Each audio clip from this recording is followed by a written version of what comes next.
আজকে এখানে ঘুরতে এসেছি। কোথায় জায়গার নাম বল সবাইকে। জায়গার নামটা হচ্ছে অ্যাকচুয়ালি আমি আমার দাদু বাড়িতে, আরে মানে ধনেখালি। আমার দাদু বাড়িতে ঘুরতে এসেছি। আজকে ওকেও নিয়ে এসেছি, এবারে কালকে এসছে ও। তো দাদু জিন্দাবাদ। এখন আমরা একটু এদিক ওদিকে নর্মাল ঘুরতে বেরিয়েছি, জাস্ট নর্মাল। এত সুন্দর মানে এনভায়রনমেন্ট, এত সুন্দর লাগছে চারপাশটা। এনভায়রনমেন্টটা দেখা, নিজের থোপা দেখাচ্ছে, এনভায়রনমেন্টটাও দেখা।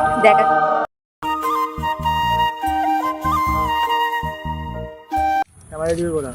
দিস ইজ আওয়ার ধান ক্ষেত, মাই ফাদার্স ধান ক্ষেত, around 500 bigha and cost minimum 40 lakhs। হয়েছে। খুব সুন্দর ইংলিশ বলেছে আজকে। ইয়া, দিয়ে কি প্রমাণ হয় আমি বাঙালির বাচ্চা, ইংরেজি নই।